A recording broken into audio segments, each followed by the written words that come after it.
The sun sets slowly over San Aurelio, casting long shadows across empty streets and weathered buildings.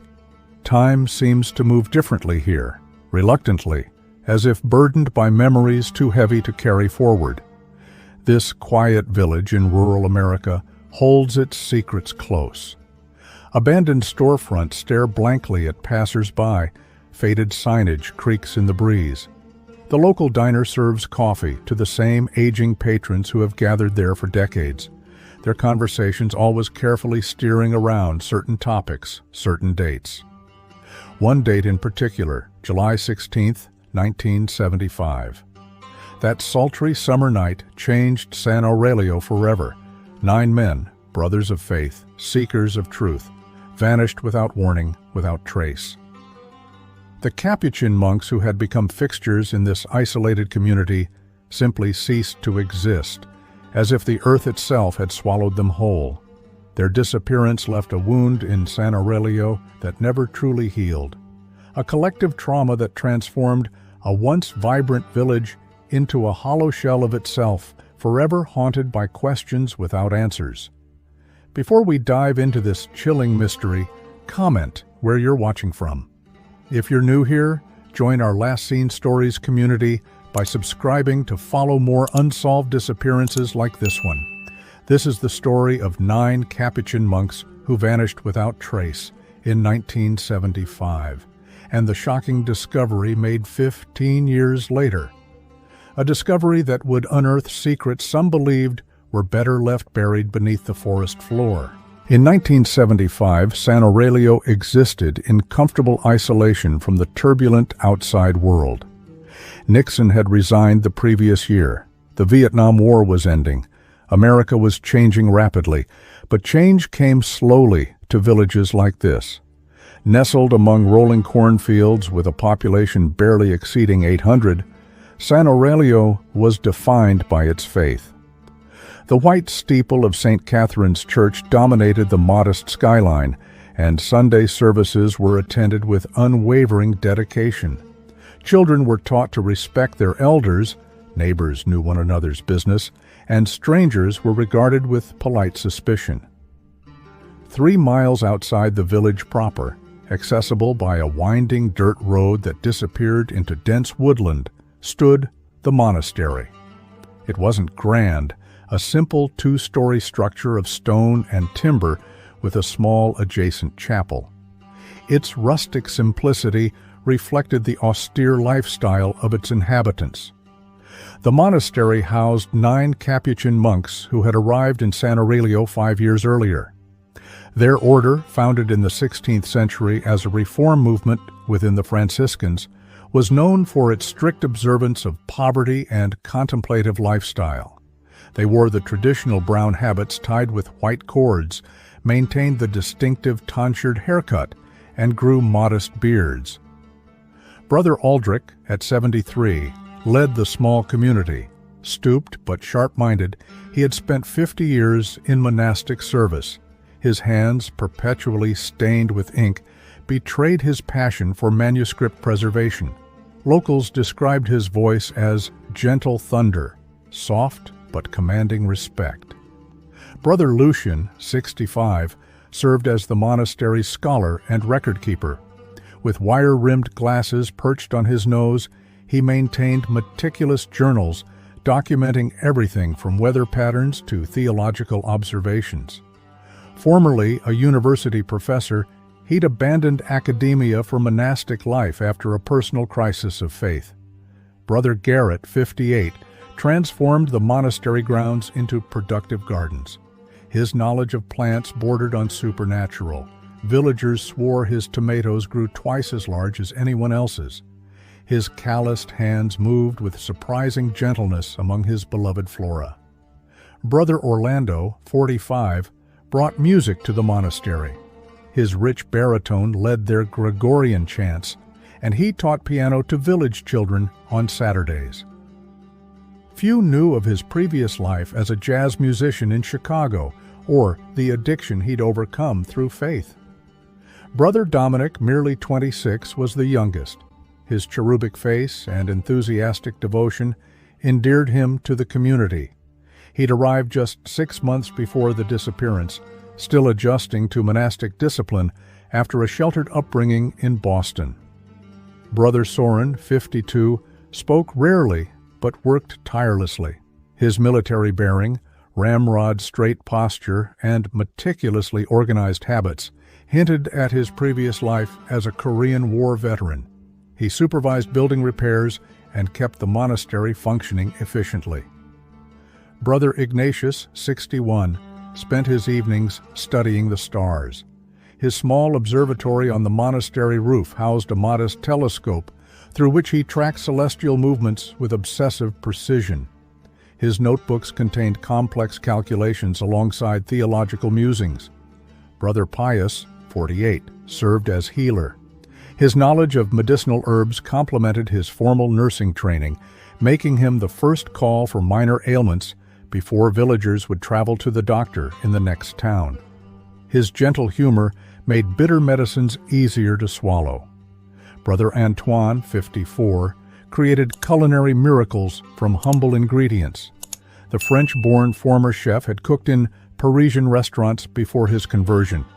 His bread was legendary: crusty exterior, pillowy interior, baked fresh daily and shared generously with needy families. In the weeks before their disappearance, subtle changes occurred at the monastery. Mrs. Abernathy, who delivered eggs weekly, noted Brother Ignatius appeared increasingly agitated, sleeping little, and muttering about alignments. Brother Lucien ordered unusual books through the village bookstore, ancient texts on forgotten religions. Brother Aldrich was seen arguing heatedly with Brother Soren outside the chapel, an unprecedented breach of their usual harmony. Brother Dominic stopped teaching Sunday school, citing new responsibilities at the monastery. Brother Orlando's music shifted to minor keys, his compositions growing increasingly dissonant. Brother Garrett planted strange herbs in a secluded corner of the garden, plants no villager recognized. These changes, unremarkable in isolation, would only gain significance in retrospect, warning signs overlooked until it was far too late. July 17, 1975, dawned bright and humid. Martha Winters arrived at the monastery at 7:30 a.m., as she did every Thursday, bringing fresh linens and collecting the previous week's washing. She noted immediately that something was wrong. The monastery door stood ajar. No morning chants echoed from the chapel. No smell of Brother Antoine's bread wafted from the kitchen. Inside, Martha found half-prepared breakfast: eggs cracked into a bowl, bread dough rising, coffee grounds measured but not brewed. The kitchen knife lay abandoned mid-slice through an onion. Everything suggested hasty departure or sudden interruption. Martha called out. No answer. She checked dormitories, finding beds neatly made but empty. Personal items, rosaries, books, spectacles, remained in their customary places. Only the brothers themselves were gone. Martha hurried to village constable Frank Tillman. Within an hour, 20 villagers formed search parties, combing the monastery grounds, gardens, and nearby fields. By afternoon, the search expanded to the forest edge, though few ventured deep into the dense woodland that had always inspired unease among locals. Sheriff Robert Gaines arrived from the county seat by late afternoon. He surveyed the scene with practiced eyes but found no signs of forced entry, struggle, or violence. 9 men had simply vanished between evening prayers and morning breakfast. Maybe they left voluntarily, Gaines suggested. Religious men sometimes go on retreats, don't they? But Martha pointed out they'd left food prepared, habits hanging in closets. 9 men don't spontaneously depart without taking essentials. As days passed, theories multiplied. Some believed the monks had abandoned their vows collectively, fleeing the constraints of religious life. Others whispered about financial impropriety. Perhaps they'd embezzled church funds.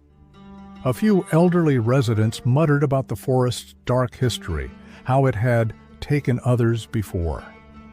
Sheriff Gaines requested additional officers, but resources were limited. The search grew increasingly disorganized. Maps were incomplete, coordination poor. Officers unused to forest terrain became disoriented. Radio communication failed in certain areas. By week's end, the investigation stalled completely. No evidence pointed conclusively in any direction. The 9 monks had disappeared as completely as if they'd never existed. The case gradually receded from official attention. Files gathered dust, search teams disbanded, even media interest waned after sensationalizing the mystery briefly. For San Aurelio, however, the wound remained raw. Sunday attendance at St. Catherine's dwindled. Parents forbade children from playing near the forest edge. The monastery stood empty, slowly surrendering to nature's reclamation. Tourism, once non-existent, briefly flourished as mystery seekers visited, then faded as newer sensations captured public imagination. The monastery was officially deconsecrated in 1977, its contents donated to other religious institutions. The building itself was boarded up, deemed unsafe after years of neglect. San Aurelio itself changed profoundly. A heaviness settled over the village. Families moved away. Businesses closed. Those who remained spoke less, laughed less. The disappearance had taken more than 9 men. It had stolen the village's spirit, replacing it with a persistent unease that permeated every aspect of community life. If you're finding this story intriguing, hit that like button to help others discover it too. By 1990, the disappearance had become local legend, a story told to frighten children, a cautionary tale against venturing into the forest alone. Few remembered the monks as individual men, rather than collective mystery. Their names faded from memory, their faces from photographs, until one man arrived asking questions everyone else had stopped asking long ago. Spring 1990. A battered blue Ford pickup truck with New York plates rolled into San Aurelio, its engine protesting each revolution. Behind the wheel sat Silas Donovan, 42, unshaven and road-weary. He wasn't impressive at first glance. Average height, wiry build, eyes perpetually squinting as if facing directly into sunlight. His weathered canvas jacket had seen better decades. His notebook was dog-eared, its pages crammed with cramped handwriting. What Silas Donovan lacked in presence, he made up for in purpose. 15 years ago, he'd been a promising investigative journalist with the Chicago Tribune. Now he was a wanderer, a collector of forgotten stories, a chronicler of America's unsolved mysteries. He rented room 3 at Elsie's Motel, the only accommodation in San Aurelio still accepting guests, paid cash, told Elsie he might stay a week or so. She noted his city accent, but rural manners, the way he removed his cap indoors, how he called her ma'am. At the diner, he ordered coffee, asked casual questions. Most locals responded with practiced vagueness, but Silas was patient, persistent. He'd learned that silence often spoke volumes, especially in small towns with big secrets. Just researching disappearances for a book, he explained to anyone who asked, interested in cases where multiple people vanished simultaneously. By his 3rd day, he'd befriended Eddie Harmon, the 70-year-old retired postmaster who occupied the same corner booth every morning, nursing the same cup of coffee for hours. Those monks, Eddie confided after their 4th conversation, weren't just ordinary religious men. They were searching for something. Searching for what? Silas asked. Eddie glanced around, lowered his voice. Truth beyond Scripture. At least that's what Brother Lucian told me once. Said traditional theology was a starting point, not the destination. Intrigued, Silas visited the county records office in neighboring Millfield. The official case file was thin. Basic statements, perfunctory search reports, no conclusions. But in a separate archive of local newspaper clippings, Silas found inconsistencies that pricked his journalistic instincts. The official report mentioned no unusual objects found at the monastery, Yet the Millfield Gazette quoted a search volunteer who discovered strange symbols carved into the chapel floor before being ordered to leave by Sheriff Gaines. The sheriff's statement claimed all 9 monks disappeared simultaneously, but Martha Winter's initial interview suggested breakfast preparation had begun, meaning at least one monk had awakened while others still slept. Most significantly, the forest search was documented as thorough and comprehensive. Yet maps showed less than 20% of the dense woodland had been systematically examined. These discrepancies consumed Silas. His room at Elsie's transformed into an investigative hub, walls covered with maps, timelines, photographs. He interviewed aging residents who remembered the monks, compiled detailed profiles of each man, and researched Capuchin monastic practices to understand deviations. One name appeared repeatedly in his investigations: the forest. Locals called it simply the woods, but historical documents referenced St. Michael's Forest, named by early settlers who believed the archangel protected travelers through its depths. Native American accounts referred to it as the place of long shadows. Regardless of name, the forest represented the investigation's most significant blind spot. 15 years ago, searchers had barely penetrated its periphery. Nobody had undertaken a comprehensive exploration of its depths. Silas made his decision after finding Brother Ignatius's abandoned astronomy journal in the Historical Society archives. The final entry, dated July 15, 1975, contained a single sentence: "The alignment approaches. The forest will show the way." On a cool April morning, Silas packed his backpack with essentials: compass, maps, flashlight, camera, first aid kit, water, food. He left a sealed envelope with Elsie containing his research and contacts just in case. At dawn, he parked his truck at the old monastery ruins and faced the forest alone. The tree line seemed to waver before him, like a mirage in desert heat. For a moment, Silas hesitated. Then, notebook in hand, he stepped forward into the shadows, determined to uncover what the trees had been hiding for 15 years. The forest swallowed Silas within minutes. Sunlight filtered through the canopy in dappled patterns, creating a disorienting play of light and shadow. The temperature dropped noticeably. Sounds became muffled, as if the dense vegetation absorbed not just light, but noise itself. Ancient oaks stood alongside towering pines, their massive trunks covered in moss and lichen. The forest floor was a tangle of roots, ferns, and decaying leaves that had formed a spongy carpet beneath his boots. Mushrooms sprouted in damp crevices, pale, otherworldly growths that seemed to glow in the dim light. Silas maintained his bearing using compass and map, marking his path on paper and occasionally on trees with small strips of bright orange surveyor's tape. The forest grew denser as he progressed, forcing him to duck beneath low-hanging branches and navigate around impenetrable thickets. By midday, an unsettling sensation crept over him, the distinct feeling of being watched. He paused frequently, scanning his surroundings, seeing nothing but trees, yet unable to shake the prickling awareness of unseen eyes. "Imagination," he muttered, wiping sweat from his brow. "Focus, Donovan." 3 hours into his expedition, the forest began changing subtly. Tree species shifted to older growth. Underbrush thinned. Silence deepened, with even bird calls becoming infrequent. The air felt heavier, tinged with an unfamiliar scent, something ancient and earthy. Then came the first anomaly, a tree marked with a symbol.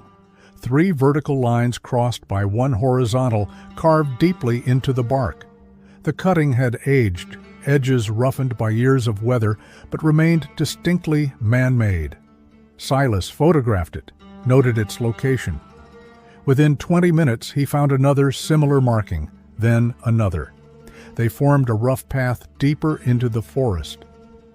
Following these markers, Silas discovered other signs of human presence: a length of rotted rope wrapped around a tree trunk, stones arranged in geometric patterns too precise for natural formation, a rusted knife blade embedded in soil. The forest's geography changed too. The ground began sloping downward, forming a natural basin. Fog collected in this depression, reducing visibility to mere yards. Silas checked his compass obsessively, finding the needle spinning erratically when he entered the mist. "What the hell?" he muttered, tapping the compass casing. The needle continued its disoriented dance. Trusting the marked trees instead, Silas pressed forward through thickening fog. The temperature dropped further. His breath formed visible clouds. Strange acoustics created auditory illusions, whispers that seemed to emanate from the mist itself, gone when he stopped to listen. After navigating the basin's slope for nearly an hour, the fog began thinning. Silas emerged into a perfect circular clearing, approximately 50 yards in diameter. The suddenness of this geometric precision amid natural chaos stopped him cold. No trees grew within the circle. The ground was covered with low, uniform grass, unlike the forest's typical vegetation. At the clearing's center stood a flat stone approximately 3 feet in diameter, its surface worn smooth. But it was what lay beyond this stone that turned Silas's blood to ice. Arranged in a perfect straight line across the clearing's northern edge lay 9 human forms, skeletal remains, partially clothed in tattered fabric. They lay equidistant from each other, arms at their sides facing upward toward the sky. Silas stood paralyzed, camera forgotten in his hand. The remains were clearly old, yet strangely preserved. Desiccated skin still clung to bone in places, a form of natural mummification. Scraps of brown fabric, unmistakably monks' habits, draped across silent rib cages. Around each skeleton's waist, remnants of white cord remained. He forced himself forward on unsteady legs, approaching the macabre display. The arrangement was meticulously intentional. Each body lay precisely aligned with the others, spaced exactly 2 feet apart. Their positioning formed a perfect east-west line. Details emerged as he drew closer. One skeleton, second from the right, clutched remnants of what appeared to be a leather-bound book against its chest cavity. Another wore the corroded remains of wire-rimmed glasses. A third had a small wooden crucifix still suspended from brittle cervical vertebrae. "The 9 monks," Silas whispered, though no one could hear. All 9. His journalist's training overrode his instinctive revulsion. He began documenting methodically, photographing each set of remains, the entire arrangement, the clearing itself. His hands trembled, but he forced them steady. Evidence needed preservation. As he worked, Silas noted disturbing details. The skeletons showed no obvious trauma, no fractured skulls, no broken limbs.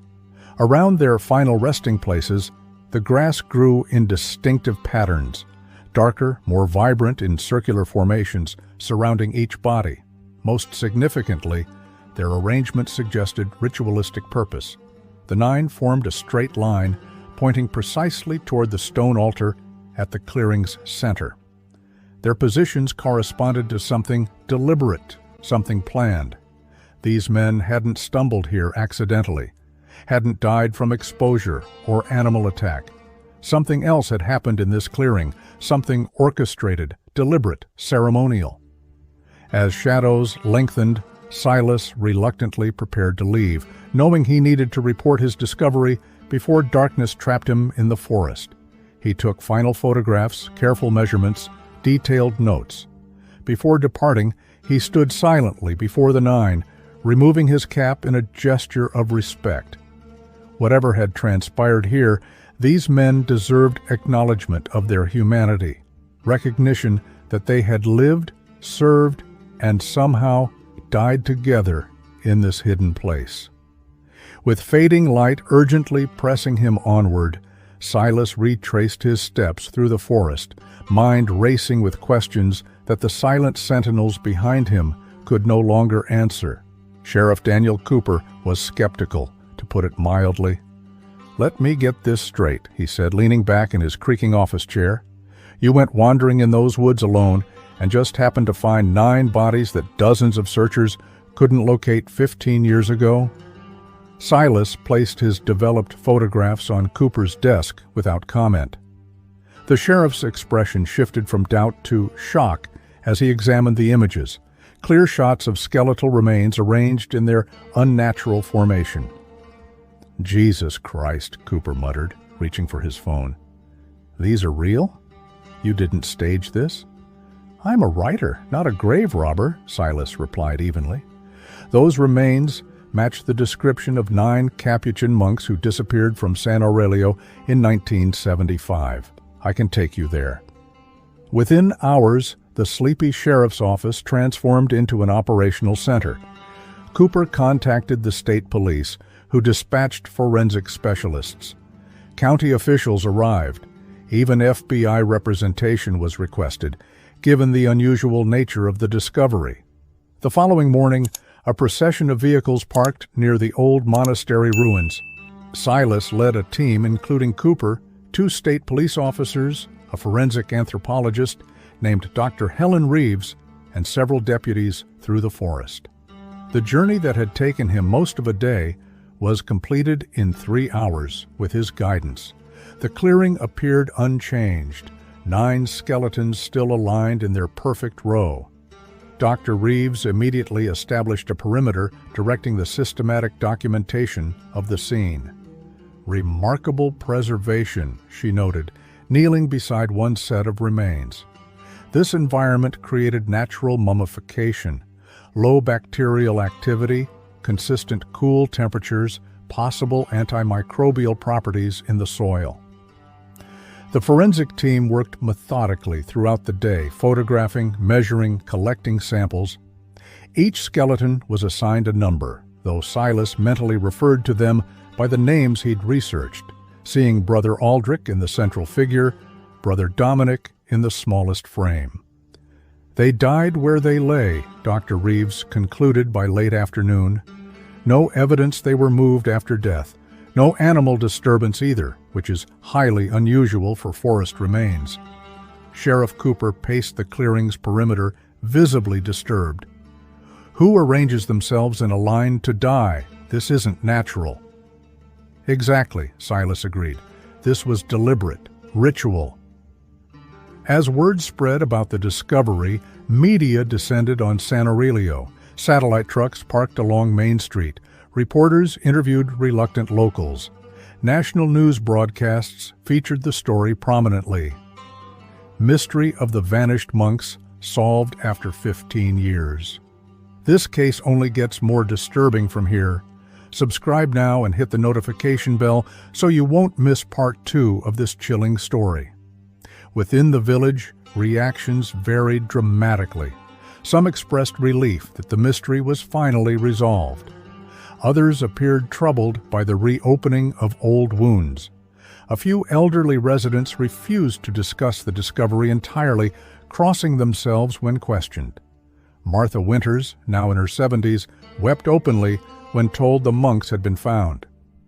"At least they were together," she said, clutching a handkerchief. "They always did everything together, those 9.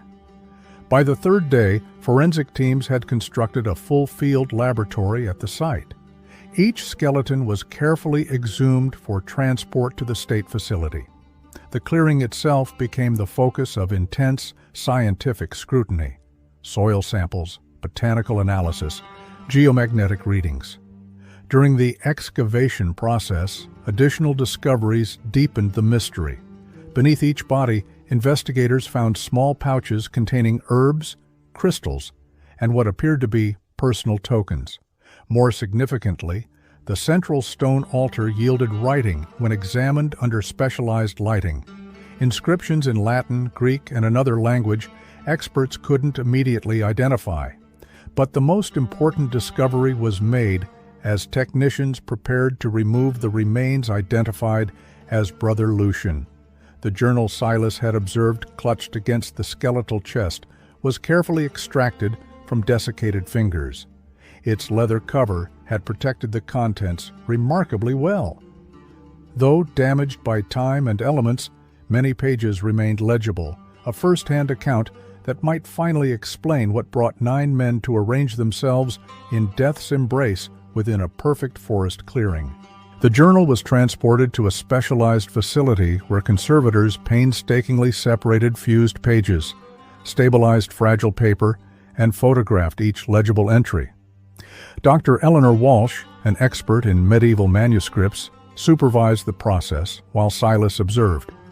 "Extraordinary preservation," Dr. Walsh commented, delicately turning a page. "The leather binding protected it from the worst environmental damage, and the handwriting is impeccable. Careful, disciplined penmanship." 3 days later, Silas received preliminary translations of the recovered entries.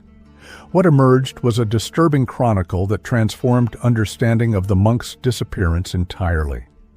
The journal belonged to Brother Lucian, the monastery's scholar. Entries began conventionally, daily recordings of monastery life, theological reflections, weather observations. But approximately 8 months before the disappearance, the content shifted dramatically following a specific event. December 21st, 1974, midwinter. Brother Ignatius invited me to observe the celestial alignment from his telescope tonight. Jupiter and Saturn converged in a conjunction unseen for centuries.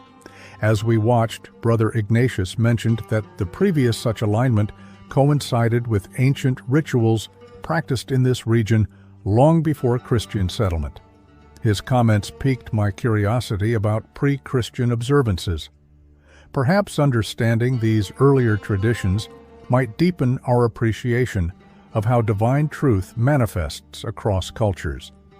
Subsequent entries documented Brother Lucian's growing research into ancient religious practices.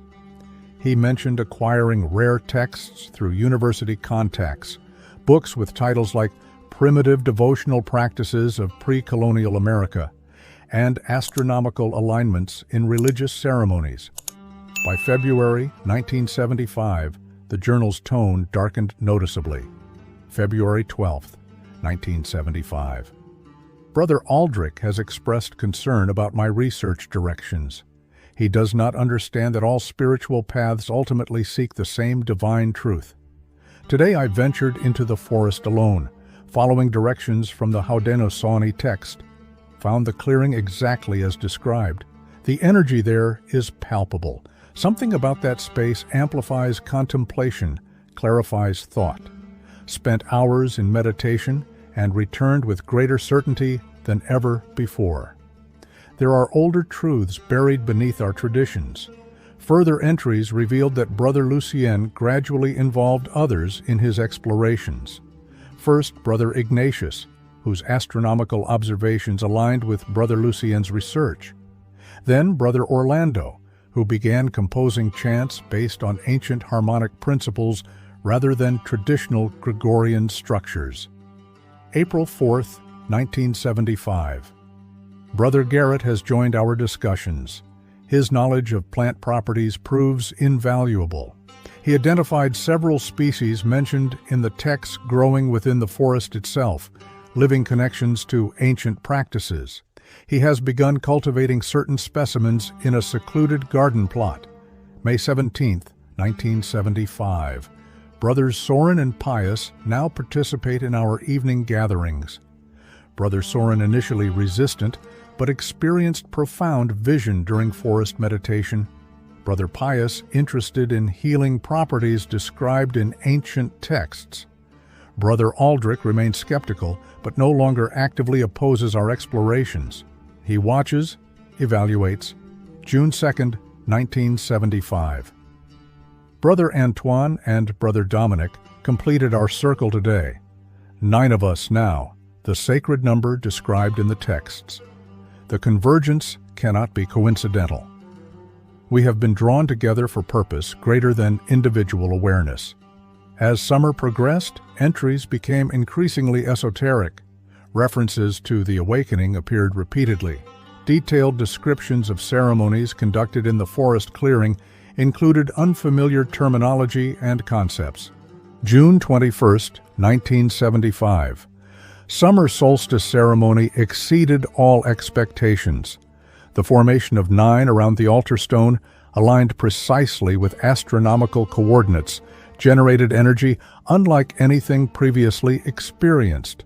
Brother Dominic briefly lost consciousness, awakening with tears of joy, describing visions of transcendent beauty.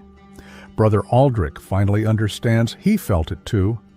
We are approaching threshold of genuine transformation.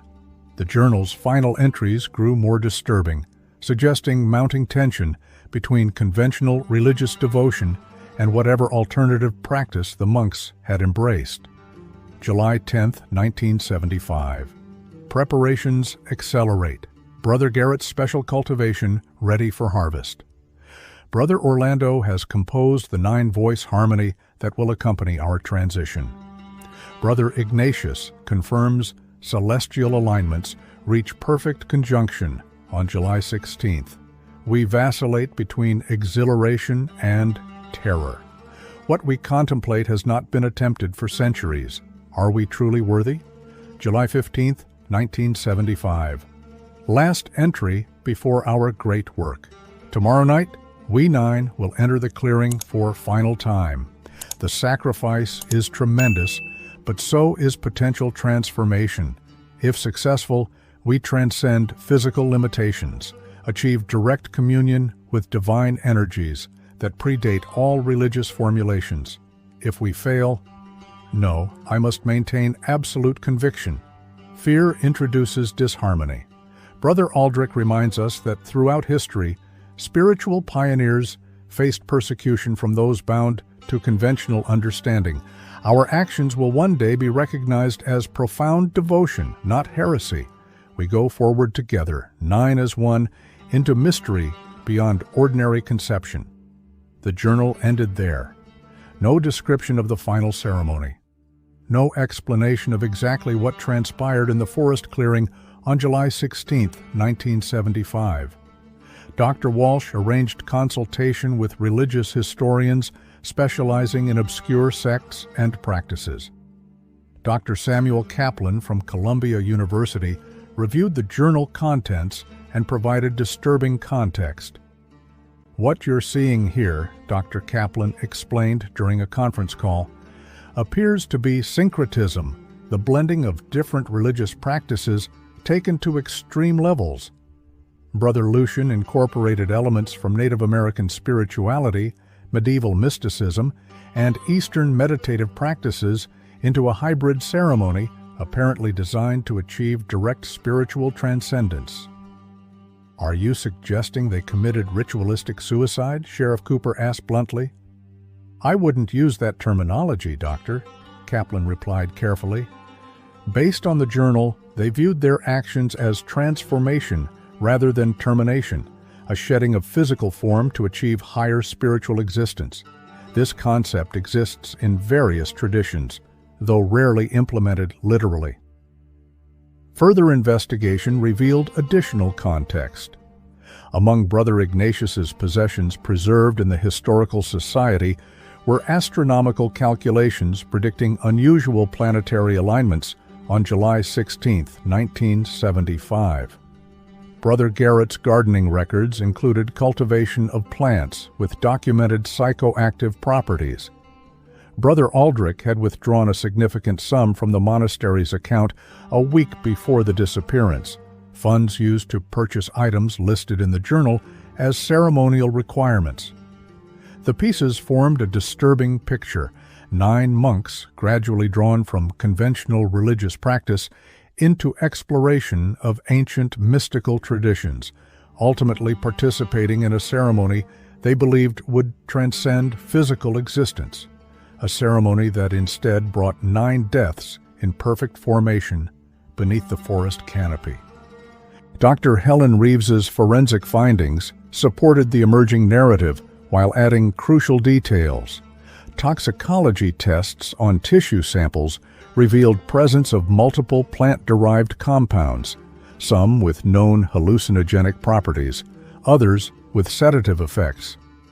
The combination would induce altered consciousness followed by respiratory depression, Dr. Reeves explained during the investigative briefing. Death would occur gradually, likely without pain. They would have experienced intense visions before losing consciousness. Digestive tract analysis confirmed ingestion occurred shortly before death. More significantly, each body showed evidence of ritual preparation. Traces of oil containing cedar, myrrh, and other aromatics had been applied to specific points on the body, corresponding to what some traditions identify as energy centers or chakras. Their positioning is extraordinarily precise, Dr. Reeves continued, displaying a diagram. The 9 bodies form a straight line exactly 27 feet long, with each body precisely equidistant from the next. This arrangement required conscious, coordinated action while they were still mobile. Sheriff Cooper shook his head in disbelief. "You're telling me they poisoned themselves, laid down in a row, and waited to die? Why would educated religious men do something so contrary to their faith?" Dr. Kaplan offered perspective. For them, it likely wasn't contrary but complementary. The journal suggests they believed they'd discovered deeper spiritual truths underlying conventional religion. Their actions, while extreme, followed internal logic based on their evolving beliefs. The significance of the straight line formation became clearer through additional research. Historical records from early settlers described native practices involving ceremonial body arrangements to create pathways for spirit travel.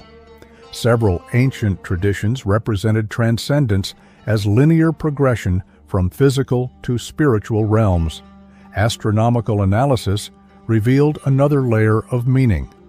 The line of bodies oriented precisely along the axis, where certain celestial bodies would have been visible through the forest canopy on July 16, 1975. Brother Ignatius's calculations had identified this alignment as occurring only once every 440 years. The discovery of the stone altar yielded further insights. Ground-penetrating radar revealed it wasn't merely placed on the forest floor, but anchored deep into the earth, suggesting it predated the monastery by centuries. The symbols etched into its surface combined Christian iconography with significantly older designs. Elsa Thornton, 85, San Aurelio's oldest resident, provided historical context few others remembered. When shown photographs of the clearing, she nodded slowly. "My grandmother called it the Whisper Circle," she explained, voice quavering with age. "Said it was old when the first white settlers arrived. The native people avoided it except for special ceremonies. When missionaries built the first church here in the 1850s, they tried blessing that ground. But the priest who attempted it fell ill immediately after. People took it as a sign to leave that place alone." The forest itself exhibited unusual properties. Soil samples from the clearing contained mineral compositions not found elsewhere in the region. Magnetic field measurements showed unexplained fluctuations. Even sound behaved differently within the perfect circle. Acoustic tests revealed unusual resonance patterns that amplified certain frequencies while dampening others. Dr. Reeves's team uncovered another significant detail during microscopic examination of the remains. Embedded within the desiccated tissue of each monk's right palm was a small silver needle, manually inserted pre-mortem. These needles formed part of an ancient bloodletting ritual described in one of Brother Lucian's referenced texts, a practice believed to open pathways between worlds. The most troubling evidence came from comparing Brother Lucian's journal with astronomical recordings. On July 16, 1975, Brother Ignatius had calculated that 5 planets would align precisely over the clearing at 11:17 p.m., creating what the journal called the convergence. Meteorological records confirmed unusual atmospheric conditions that night: sudden temperature drops, unexpected fog formation, and what local weather stations recorded as atmospheric disturbance of unknown origin.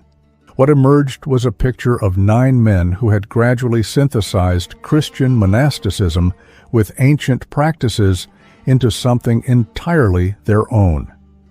Their beliefs had evolved toward conviction that physical transcendence was possible through precise ritual under specific astronomical conditions in a location with unique properties. They hadn't abandoned their faith, but transformed it, embracing what they perceived as deeper spiritual truths that transcended denominational boundaries. Their final ceremony represented the culmination of months of preparation, study, and growing conviction. The 9 monks of San Aurelio had walked willingly into that forest clearing 15 years ago, arranged themselves in ceremonial formation, and embraced what they believed would be not death, but transformation. The most revealing piece of evidence emerged unexpectedly. During renovation of the old post office building, workers discovered a sealed letter that had fallen behind a sorting cabinet decades earlier. The envelope, addressed to Martha Winters, bore Brother Dominic's handwriting and a July 16, 1975 postmark. The letter, carefully preserved and analyzed for authenticity, provided the most direct window into the monks' final intentions. Dear Mrs. Winters, by the time you read this, we 9 brothers will have completed our greatest spiritual work.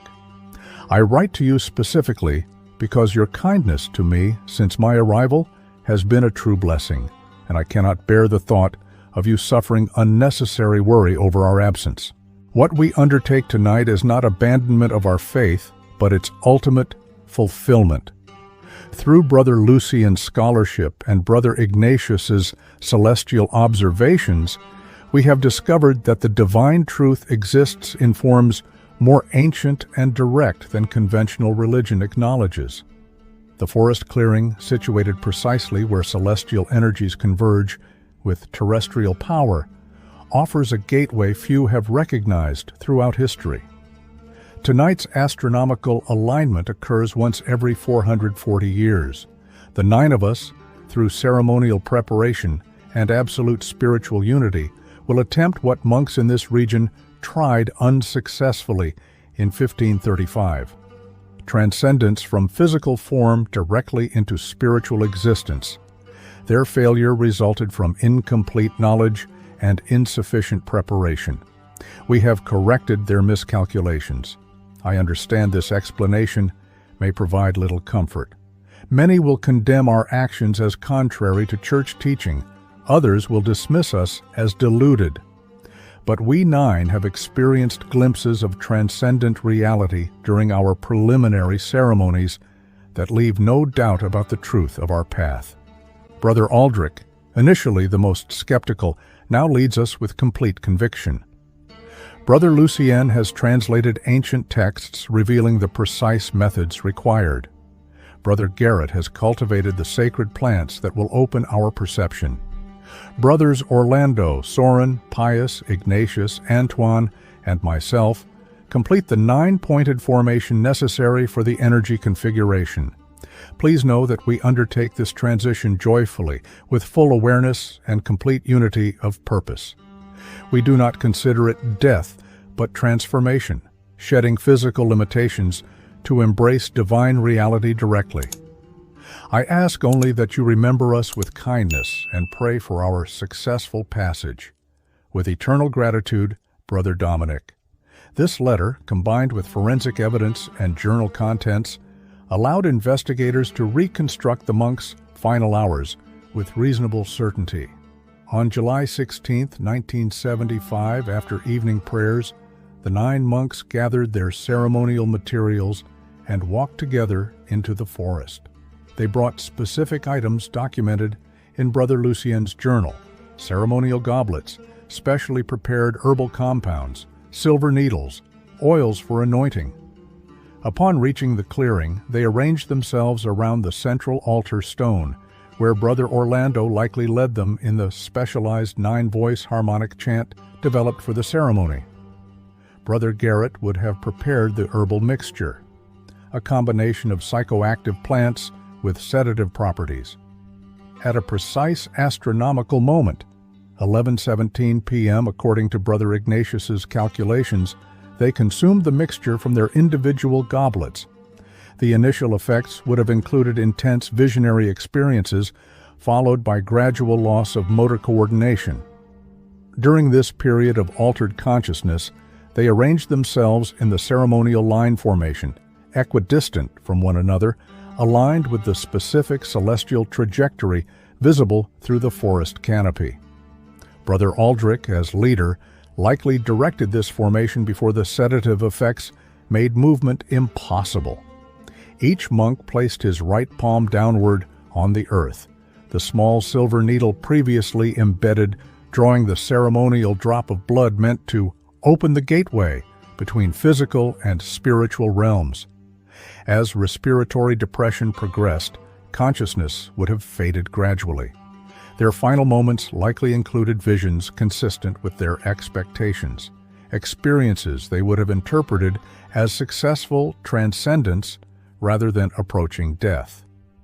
There would have been no pain, no struggle, only surrender to what they genuinely believed was spiritual transformation. The unique environmental conditions of the clearing, unusual soil composition, natural antimicrobial properties, consistent cool temperatures, and protection from scavengers resulted in the rare natural mummification that preserved their remains for 15 years. The mystery that had haunted San Aurelio for decades finally had its answer: not murder, not abduction, not conventional suicide, but a deliberate, choreographed ceremony of transcendence performed by 9 men who believed they had discovered spiritual truth beyond ordinary religious understanding. On October 12, 1990, San Aurelio held a memorial service for the 9 monks. St. Catherine's Church, empty for years, filled beyond capacity. Bishop Michael Reeves, representing the diocese, offered a carefully worded homily that acknowledged the tragedy while emphasizing God's boundless mercy. Though we cannot condone the path these brothers chose, the bishop stated, we trust in divine compassion that sees into hearts with perfect understanding where our human judgment falls short. The remains were interred in consecrated ground behind the church, no longer arranged in linear formation, but in traditional burial placement. Each grave received a simple marker bearing a name, dates, and the Capuchin emblem. Martha Winters placed fresh flowers on Brother Dominic's grave weekly until her death 3 years later. Her diary, donated to the Historical Society, revealed her private struggles to reconcile the gentle young man she had known with his participation in the ceremony that took his life. Silas Donovan remained in San Aurelio for 6 months following the discovery, completing extensive documentation of the case. His book, 9 Monks, Transcendence and Tragedy, became a thoughtful exploration of spiritual boundaries rather than sensationalist account. He donated half the proceeds to renovating the long-neglected monastery building into a community center.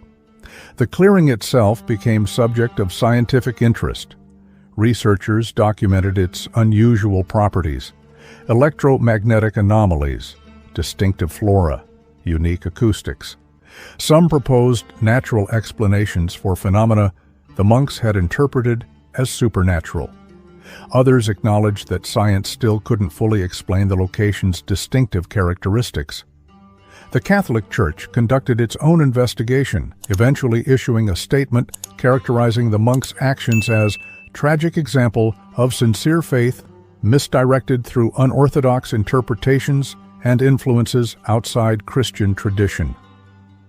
Church scholars used the case in seminary training as cautionary example of why mystical experiences require careful discernment within established theological frameworks. For San Aurelio, the resolution brought both healing and tourism. The village gradually revitalized as visitors came to learn about the 9 monks. Local businesses reopened. New families moved in. The heavy silence that had blanketed the community for 15 years finally lifted. The forest path to the clearing became marked trail, though warning signs advised visitors against venturing there after dark. Locals noted that electronic devices often malfunctioned near the site. Some reported unusual sensations, sudden temperature drops, inexplicable sounds, fleeting visual disturbances at the periphery of vision. Silas Donovan returned to San Aurelio annually to place 9 white candles at the forest clearing. During his final visit before dying from cancer in 2005, he reflected on what the case had taught him about the human search for meaning. Those 9 men weren't crazy, he told documentary filmmakers recording his visit. They were seekers who believed absolutely in something beyond conventional understanding. Their tragedy wasn't their quest for transcendent truth.